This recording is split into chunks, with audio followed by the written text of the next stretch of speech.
Oke, Assalamualaikum warahmatullahi wabarakatuh. Selamat pagi teman-teman.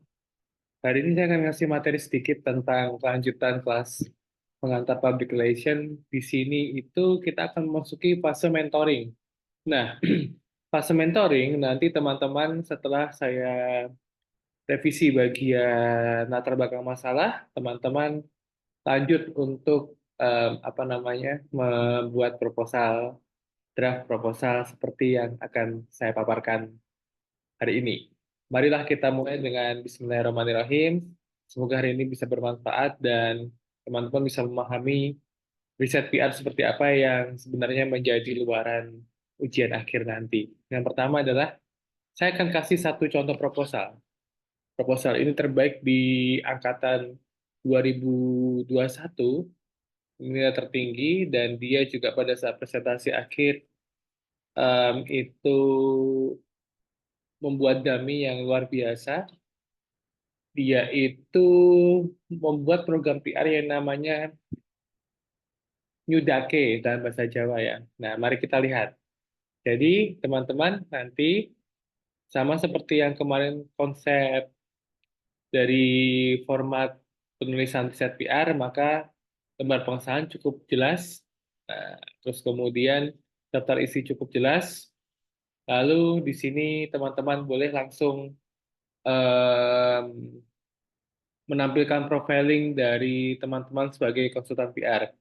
Karena angkatan 2021 ini kelompok, maka yang angkatan 2022 ini dibuat individu, gitu ya, untuk nilai UAS-nya. Nah, individu di sini diisi oleh CV-nya teman-teman, kurikulum vitae atau portofolio yang teman-teman pernah kerjakan, jadi jangan hanya gambar, tapi teman-teman juga menciptakan portofolio di sini. Lalu di sini ada pendahuluan. Nah, pendahuluan itu kan kemarin teman-teman sudah mencoba menulis latar belakang yang kurang lebih 2 halaman kurang sedikit ya. Di sini teman-teman tinggal mengerjakan sesuai apa yang saya berikan. Jadi teman-teman tidak usah bingung, sudah direvisi dan saya mau tambahan 1, 2, 3, 4 itu teman-teman nanti bisa menyesuaikan. Lalu di sini apa namanya latar belakang di sini itu boleh loh dikasih gambar penunjang dari programnya, teman-teman. Di sini latar belakang dan rumusan masalah tujuan objek penelitian itu cukup sama dengan format yang sudah saya berikan gitu. Mohon maaf saya tadi rewind, ternyata di sini adalah ringkasan. Ringkasan ini artinya teman-teman akan meringkas dari latar belakang sampai nanti di akhir. Jadi ringkasan ini dikerjakan paling akhir.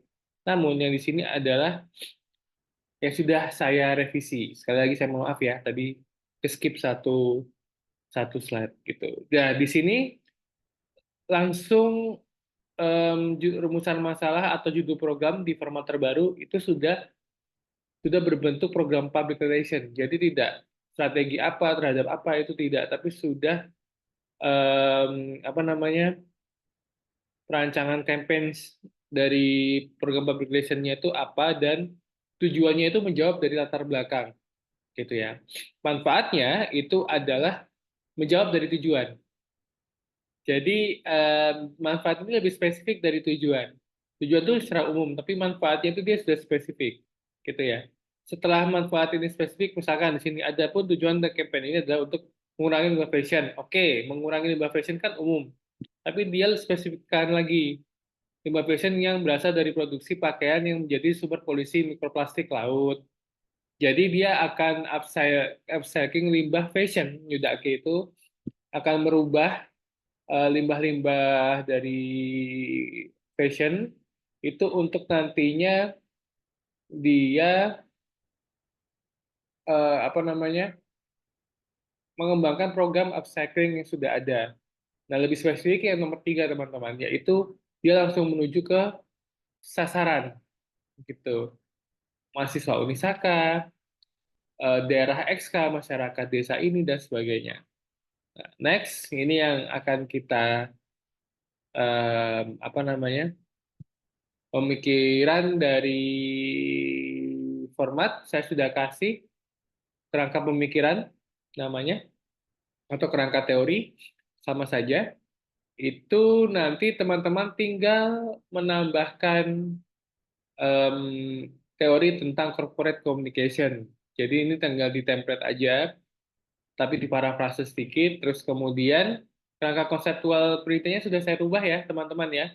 Jadi dia siklusnya adalah dari perencanaan sampai monitoring dan evaluasi, gitu ya.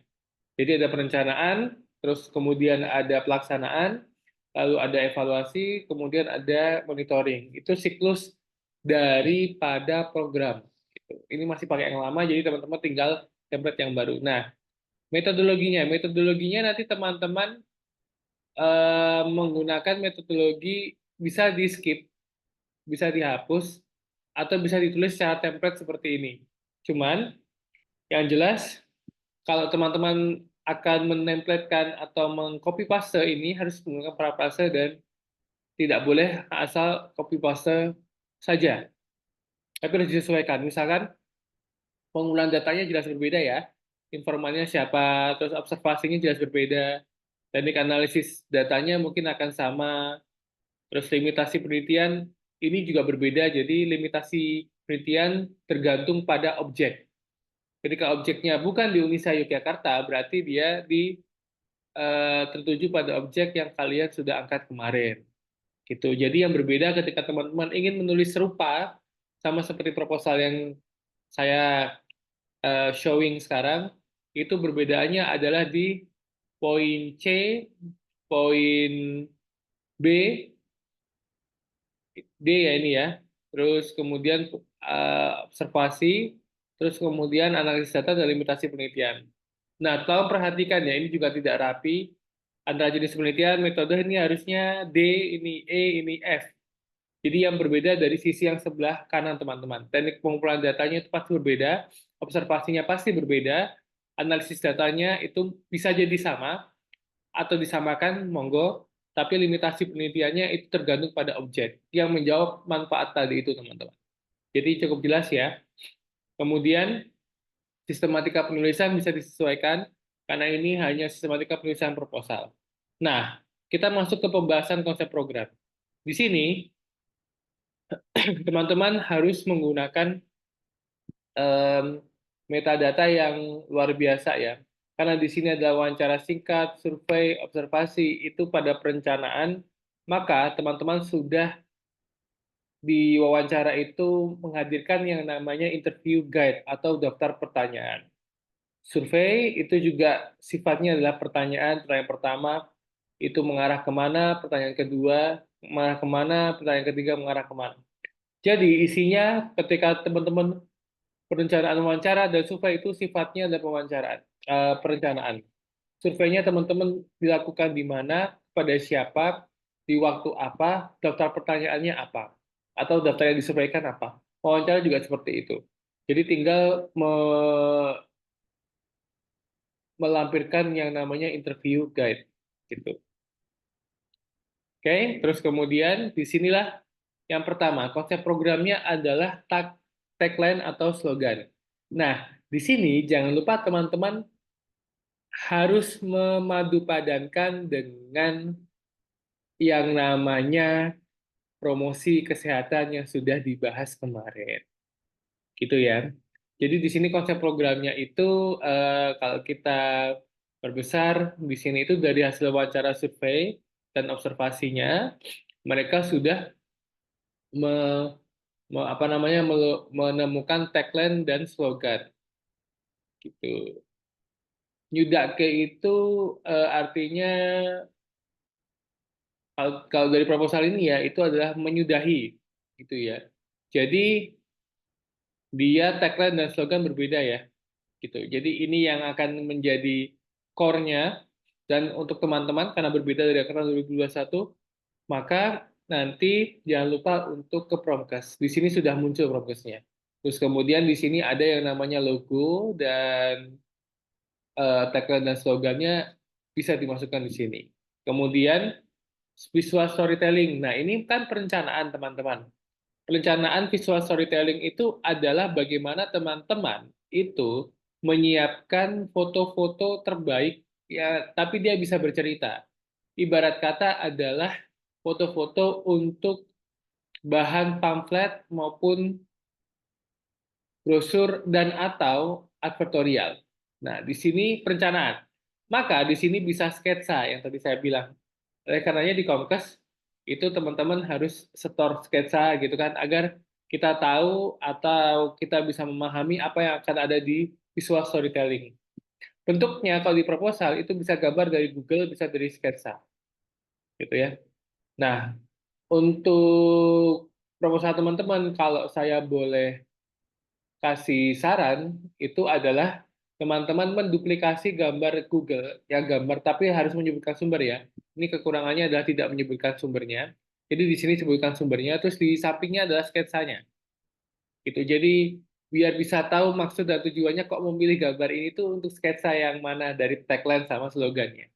Gitu ya. Nah, kemudian advertorial dan kreatif poster di sini teman-teman desain.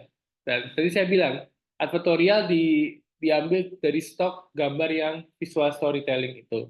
Maka di sini teman-teman advertorial itu adalah bagaimana teman-teman itu membuat tulisan, artikel dan opini ya. Karena advertorial itu advertising, unikan dan editorial. Jadi teman-teman buat tulisan yang sudut pandangnya adalah menjelaskan secara detail keunggulan program teman-teman. Gitu. Kalau yang ini kan dasar kain perca, ini program keunggulannya mereka dan kemudian mereka apa namanya membuat advertorial seperti ini. Ini kurang karena dia nyaris mirip poster. Kalau posternya beda lagi. Kreatif posternya dia adalah lebih ke ajakan. Jadi teman-teman juga akan menggunakan apa namanya poster kreatif, tapi jangan lupa bahwa di sini ada logo yang selalu tertanam, ya, logo programnya, gitu. Nah, kemudian di advertorial dan poster ini jangan lupa teman-teman kaitkan dengan promkesnya, gitu ya. Promkesnya harus teman-teman kaitkan di sini. Oleh karenanya, teman-teman jangan lupa untuk berpikir kreatif di sini. Nah, di sinilah pandangan saya tentang penilaiannya. Lalu kemudian di sini ada foto produk dan kemudian konsep storyboard iklan. Sketsanya ada di sini untuk konten media sosial, kemudian foto produk sekali lagi ini bisa diambil dari manapun lah. Pak, bagaimana kalau misalnya tidak produk alias program? Maka di sini teman-teman harus membuat sketsa programnya. Ingat, sketsa programnya ada dua ya. Program utama yang untuk public relation, program kedua untuk yang kaitannya dengan promosi kesehatan. Gitu. Lalu di sini kita lanjut ke konsep event publisitas. Nah, di sini teman-teman harus buat yang namanya campaign. Kegiatannya apa, rencana keuangannya bagaimana, mengumpulkan informasi bagaimana, perikanan pemasarannya seperti apa. Namun, saya saya harus menggarisbawahi bahwa di event publisitas ini bentuknya banyak teman-teman. Pertama ada konser, kedua ada charity, ketiga ada donor darah, keempat ada menanam pohon mungkin, bibit pohon gitu kan. Kelima ada pemberdayaan masyarakat atau community development. Keenam ada yang program yang mendukung kesehatan. Jadi kalau misalnya mau event publisitas, kaitkan itu dengan program-program yang mendukung program kesehatan agar dia lebih mudah. Mau talk show, mau seminar, mau komedi itu boleh. Karena event publisitas ini konsepnya adalah lebih kepada perikanan dan pemasaran. Jadi nanti dibuat sekreatif mungkin, boleh dengan um, seperti ini, boleh juga dengan langsung ditempel gambar-gambar eventnya, terus kemudian tujuannya buat apa, programnya apa, segala macam. Sehingga nanti di sini teman-teman bisa menjadwalkan dan mengukur biayanya. Kalau di sini cuma 9 juta ya teman-teman ya. Programnya nanti teman-teman secara periodik bulan keberapa, terus kemudian waktunya seperti apa, nanti jadwalnya kegiatannya seperti apa, gitu. Nah, Jadi nanti setelah saya ngasih feedback dari apa namanya latar belakang, teman-teman langsung membuat draft seperti ini, gitu ya. Dari awal sampai akhir. Draft ini akan saya kasih ke teman-teman di setiap mentoringnya per anak.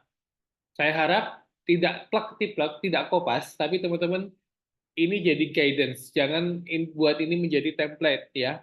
Jadi teman-teman harus membuat ini sebagai guidance agar teman-teman bisa lebih dari proposal ini. Proposal ini nilainya hanya B. Jadi teman-teman harus bisa di atasnya. Itu. Nah, kemudian desainnya semenarik mungkin karena mereka sudah pakai desain Canva dan sebagainya. Gitu. Dan jangan lupa, sekali lagi saya ingatkan bahwa teman-teman harus dan wajib hukumnya untuk mengkaitkan program PR teman-teman ke promosi kesehatan. Sekian dari saya. Selamat bekerja. Nanti kita ketemu di UAS dengan format mengumpulkan hasil riset teman-teman. Jadi mentoringnya cuma sekali. Habis itu teman-teman langsung bekerja secara empat karena empat ketemuan agar nanti teman-teman bisa maksimal di UAS. Untuk mentoringnya akan kita pikirkan via Japri atau via yang lain. Thank you. Assalamualaikum warahmatullahi wabarakatuh.